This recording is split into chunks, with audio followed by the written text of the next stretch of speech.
எப்போ கேட்டாலும் டைம் இல்லை, ஆனால் முன்னேறவும் இல்லை. வீட்டில் மனைவிகளுக்கு என்ன ஆச்சரியம்னா, இப்படி டைமே இல்லாமல் ஒர்க் பண்ணுற ஒரு மனுஷனால இந்தியா மாறி இருக்கணும்ல, அட்லீஸ்ட் அந்த ஆளாவது மாறி இருக்கணும்ல. இது ரெண்டுமே நடக்காமல் இந்த மனுஷன் எங்கே போகிறாருன்னு அந்த அம்மா யோசிச்சுக்கிட்டு இருக்கு இப்போ வரைக்கும்.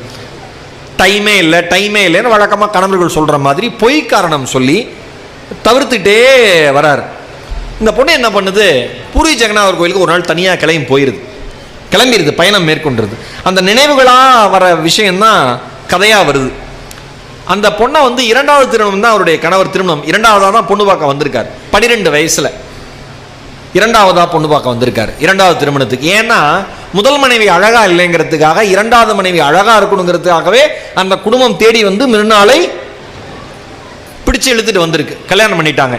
அவர் ரொம்ப அழகான ஒரு வார்த்தை, எந்த அழகுக்காக வந்து மிருனாளை கல்யாணம் பண்ணாரோ அந்த கணவன் அந்த அழகை ஏறெடுத்து